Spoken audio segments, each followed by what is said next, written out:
ladies, good afternoon, whatever time it is in your zone.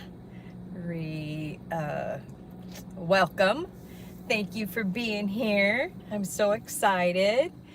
I'm in the car today because I needed to run some errands, and maybe I waited too late to do it. And I knew I had to do this show. Didn't have to, but I knew I was doing this show or this live, and I didn't want to miss it. So I'm out running errands. I'm in the car, but that's okay. We can still get a fit on in the car. If you know me, fits are anywhere. And I have the air running in the car because it's so hot where I am today. But if you're sitting up straight with your feet flat on the floor, this is good for a break at the office, or even when you get up in the morning or before you go to bed. Anywhere, anytime, you can do this. And you can grasp your fingers together like this. It's an old fit move. Exercise back then, but now it's fit. And you just pull. Now you can also grab your wrist, each wrist, and just hold. And if you're sitting up straight and your feet are flat on the floor, see, my elbows are out. And when you stretch this arm out, and don't pull like to pull your arm out of the socket or anything like that. Don't do that. But I'm just holding on because you're going to feel it in your triceps, your biceps. And because when you pull, my belly, I don't know about your belly, but my belly automatically sucks in. So even though I think I'm working my arms, which we are, I'm also working my abs. And if I can work my abs on every move and my glutes, I'm happy, because those are the two areas that are just, stubborn body parts. So sit at your desk in a nice safe chair at the edge of your bed, grasp your arms, or if you need to, grasp your fingers, and just stretch. Yeah, I'm not pulling, just stretch. And stretch those arms out and hold that move for 2 minutes, and you will get a nice fit in those arms and the gut, those great six-pack abs that we're gonna get. Okay, so that's your move. If you want to do it for 2 minutes while you're on the show, or take a break and go back to it, that's great, do that. But I don't know about you ladies, grocery shopping can be a nightmare. So, not sure how you do it. Let me know in the chat how you grocery shop the correct way, to where you are buying the correct foods for yourself. And that you don't have those. Now, one of our members calls them food pushers. I call them food bullies. Those are the people that know that you are trying to get fit and fueled the proper way. And when you first start out, it's hard because we're doing something new, challenging. I won't say it's hard, it's challenging. And we need help. I mean, that's what the community's for. And if those people in your life aren't going to support you and be helpful, you need to not eliminate them, but you need to be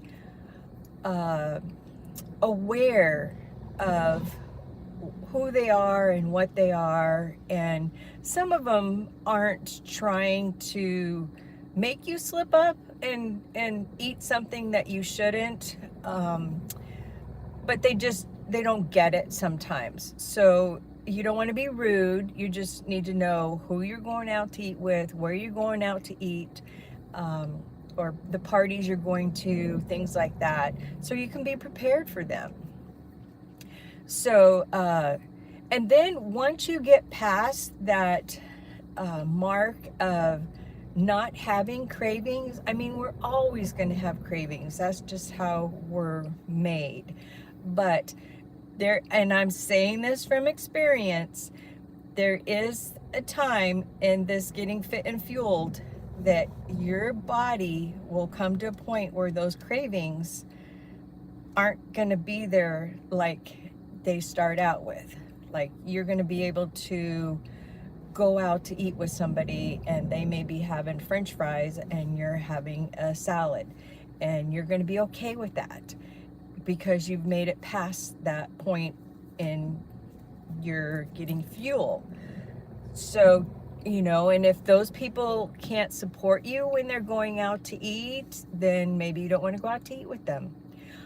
Okay, so let's talk about in the house. Now, I have a long chat about this. You can go back to look at it because this is only 30 minutes, so I don't know if I'll be able to hit everything that I want to talk about. Going to the grocery store, make sure you bring a partner with you, the one that's going to help you pick the right choices. Maybe they're on the same plan that you're on, getting fit and fueled, and you can shop together, and that way you don't let yourself put things in that shopping cart that you shouldn't. I don't know about you, but things jump into my cart, and when I get to that line, it's like, how did this get in my cart? I didn't put it in there. Yes, we did. So if you remember, and this is an old way of grocery shopping, if you look at the grocery store, the outside of the aisles is where the fresh food is. I won't say healthy because they're sticking things in there that we shouldn't get. But you have your fresh fruits and vegetables together on one side, and then if you go to the back, usually the back of the store is where the meats and the fish and chicken, that items are. And then you go to the dairy, and there are a lot of good dairy products out there. Some of you are lactose intolerant, or can't think of the other word, but there are still items in that dairy section that you can eat, but you still have to be careful of their ingredients. And then you go to the bread aisle, and then you come up to the checkouts where all the goodies are, because you're standing in line and they know you're going to be bored and rushing or whatever the excuse is, and you're going to grab those items. So when you're standing in line waiting, instead of grabbing for those items, squats. Yes, I know you've seen, about a hair day, I know you've seen squats holding onto the laundry, or the holding onto the grocery cart. You can do glute squeeze and nobody will know that you're doing it because you're not bending up and down. You can even just hold your belly in. You can squeeze that grocery cart and you're going to get your fit on your biceps and triceps. So think about those things when you're standing in line.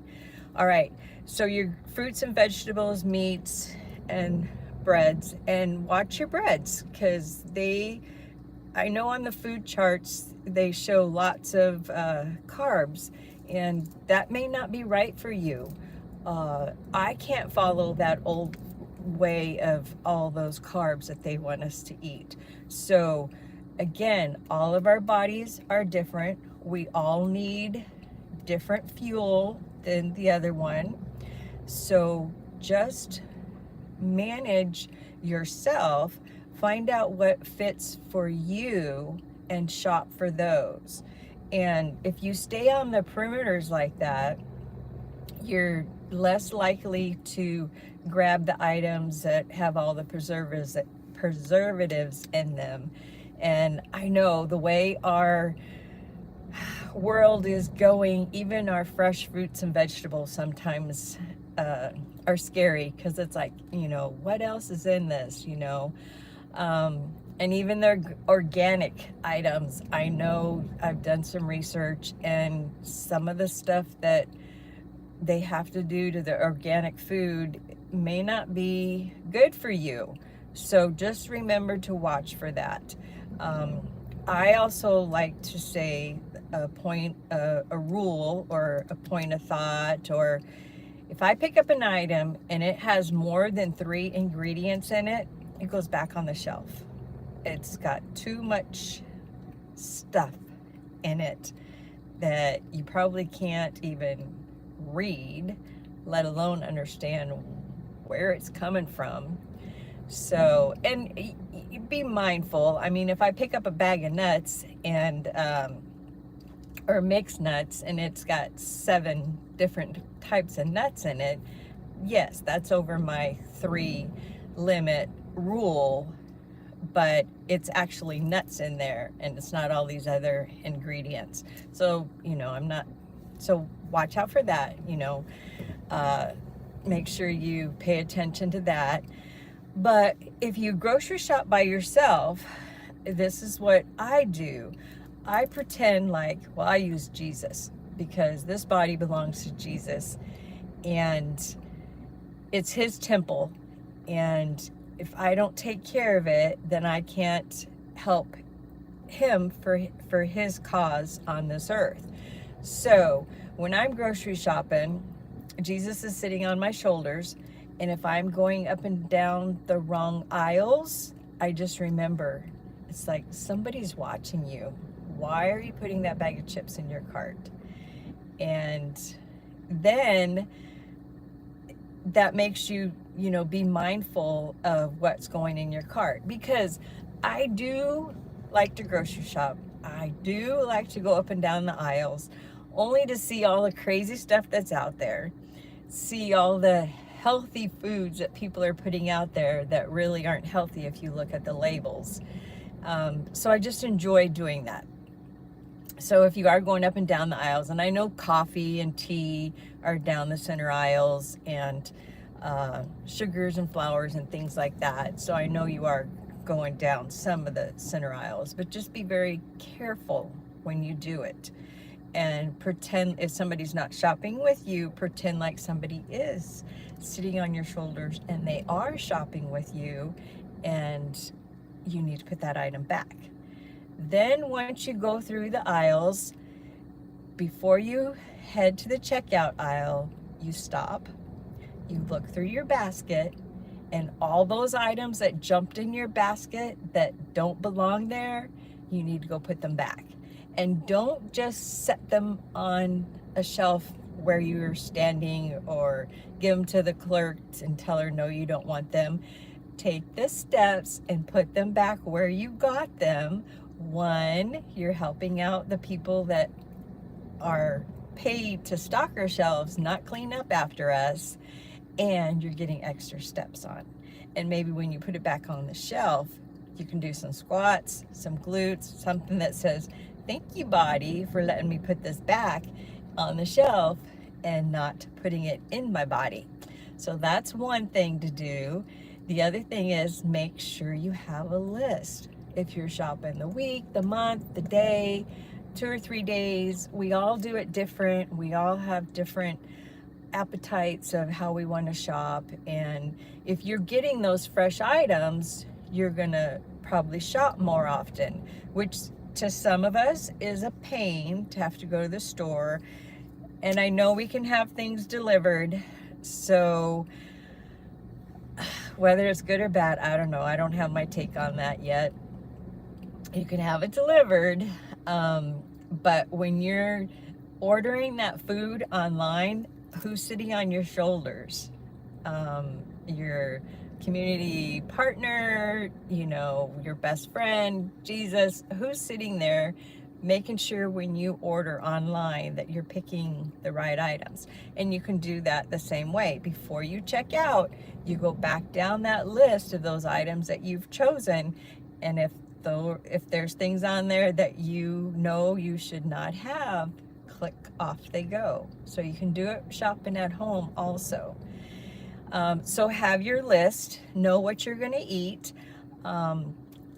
yes, I agree to some of you who, because I'm the same way. I'll either eat the same things for 2 or 3 days in a row, or I'll switch it up and every day I want something different. So make your list to what your liking is and make sure you just get those items. And of course, the negative food, bad food, whatever, I'm going to have to come up with a word for food that we shouldn't have. That's fun. Um, don't put that on your list. Make it the healthy foods. And again, watch out.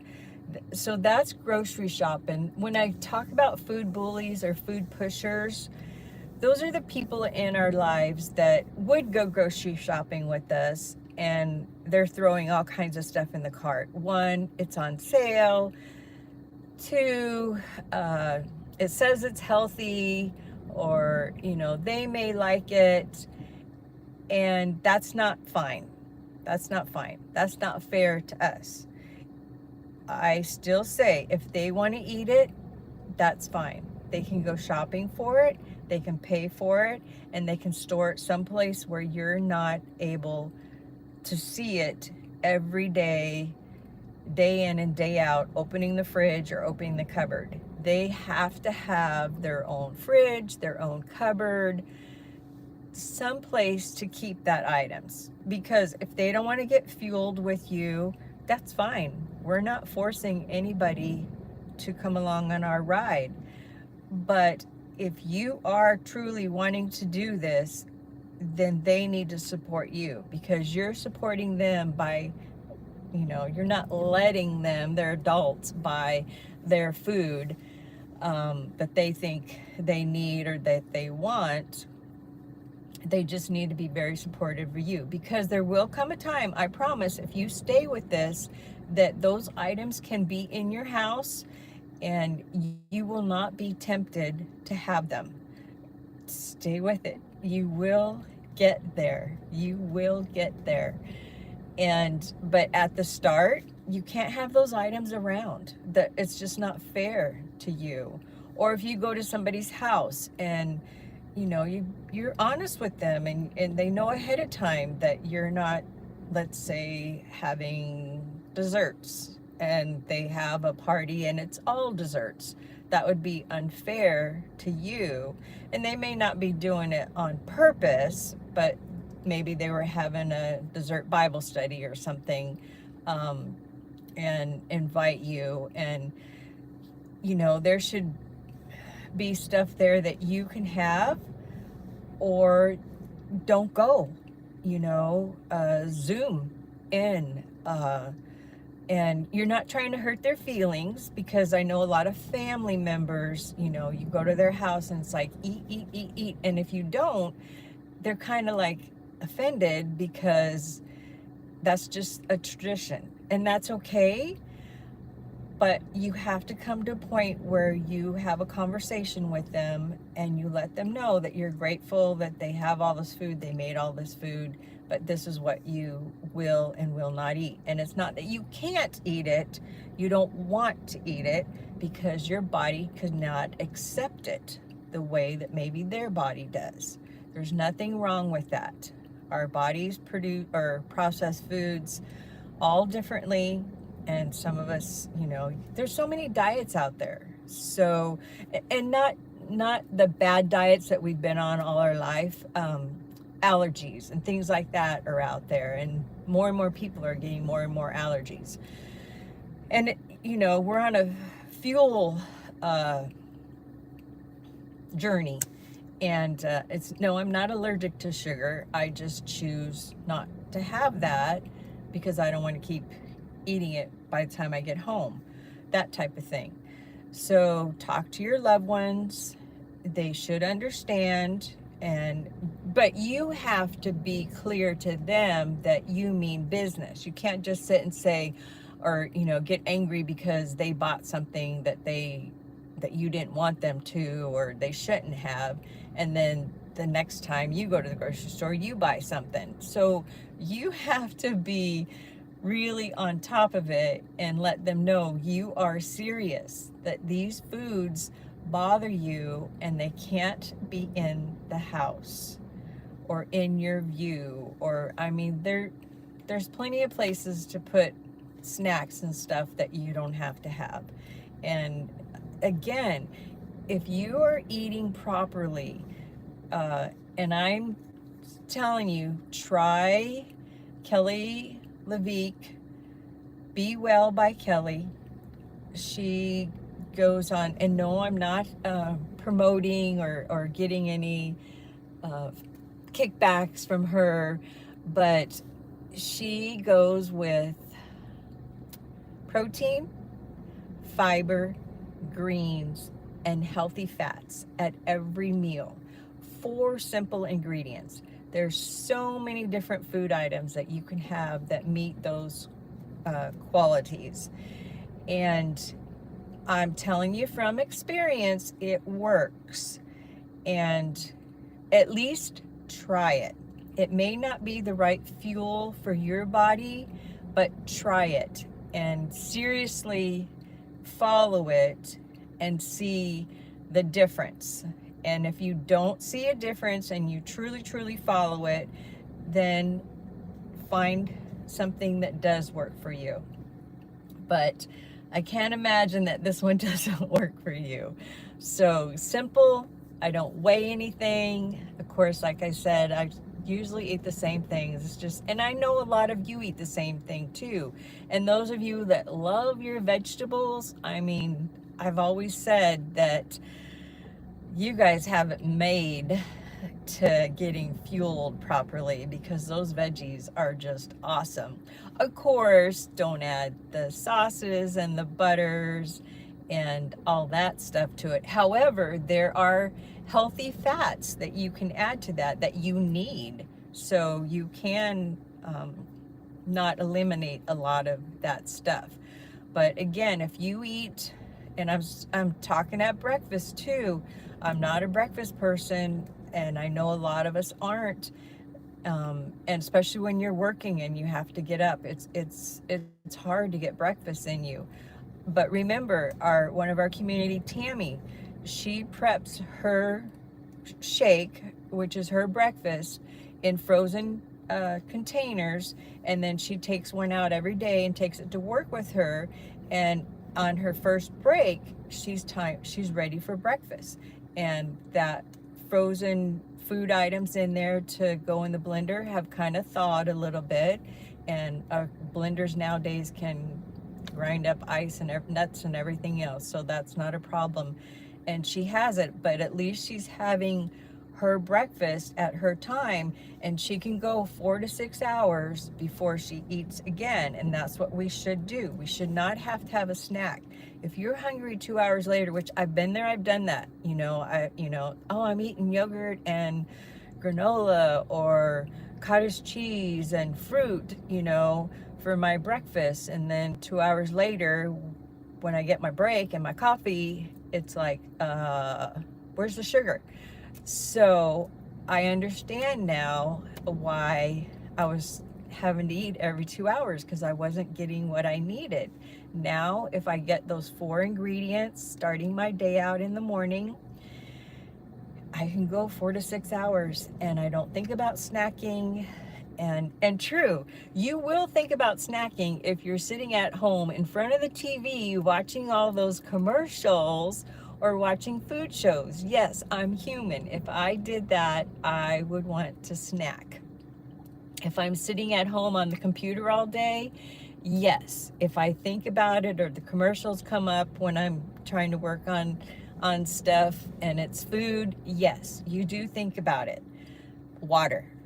Have water ready, available, handy for you, and drink that water. And when you're first starting out, yes, your mind will tell you probably that you need to eat every 2 hours and you're going to want a snack. Wean yourself off of it. We all can do it. If you're having a snack, make sure it's protein. I would suggest that. If you're going to put extra food in your mouth, make it protein. Healthy protein, not a big old hamburger for a snack, There's great protein bites that I make that I got out of Kelly's cookbook, so you can check that out too. Um, and I have those if I need an extra protein, or if I'm going to be out running around, I try to bring those with me, so I have protein, because normally most of us do not get enough protein. Why? I don't know. Maybe because it's the most expensive thing to buy, it's the hardest to keep on hand. I don't know. I haven't researched that or figured that out. But even as we get older, Pajama Granny's 66. She had a birthday yesterday. She is 66. So yes, I still need more protein than I take in. I try to get all my protein, and that's one thing that I lack. So I have to work on that. So just make sure, if you're not having a shake, if that's not your thing, your breakfast is still satisfying you for 4 to 6 hours, and then your lunch and your dinner. If they're not satisfying you that long, and after dinner, you should, be able to fast. I know they call it fasting, and sometimes people don't like that word, or they get stuck in their head that that's, torture. But if we go to bed at night, at least 2 hours after our last meal, you want to be up and moving at least 2 hours after that last meal, you should be able to go to the next morning before you have to eat. And you should be sleeping, they say, 8, 9, 10 hours, even at our age, or more, I don't know. But even if you don't sleep that long, you don't want to get up and have snacks. Water. I know water intake is key to a lot of stuff, even to my arthritis. I've been researching, and I just keep finding more and more people say the more water you drink, the better it is for your arthritis. So I tried, and there's a calculation for you to do your water too. I'll research that and put it on the site, what water we should take. And of course, if you're diabetic or have other issues and your doctor has told you you can't have the water calculation, then yes, you have to follow that. I'm not a doctor, remember, not a PT, not a nurse, none of that, just a granny trying to have fun, getting fit and fueled. Want you to come along with me. And so don't follow the, water consumption thing if you've been told by doctors that you shouldn't follow that. And I do know that putting limes in our water is supposed to be better for us than lemon. Lemons have more sugar in it than limes do. So if you're a lemon water drinker, you might try to switch to fresh limes. And to me, I'm still in the summer. I know fall is right here because we're in September, which is the burr months. But so I still like to throw a fresh lemon or lime in my water. And if you're can't drink water, you don't like water, and you're always throwing certain things in it, just be careful. There's so many additives, bad ingredients in a lot of the flavorings. That's the word I was trying to figure out. Flavorings in our water, and you want to stay away from those. Those aren't going to do you any good. Try to find a fresh strawberry to put in there, lemon, lime, mint. There's lots of things. So ladies, I am so grateful that you are here today with Pajama Granny on her live Wednesday talk. And I hope going to the grocery store will be a lot easier for you. And reach out to us in the community. If you're at the grocery store, you can email us. We'll walk you through the grocery store and encourage you what not to take and what to take. And I'm just really grateful and blessed to have this channel, and I'm glad you're part of it. And our 30 minutes is up. So again, thank you for being here. Hope to see you soon, and just have a blessed day. Bye, ladies.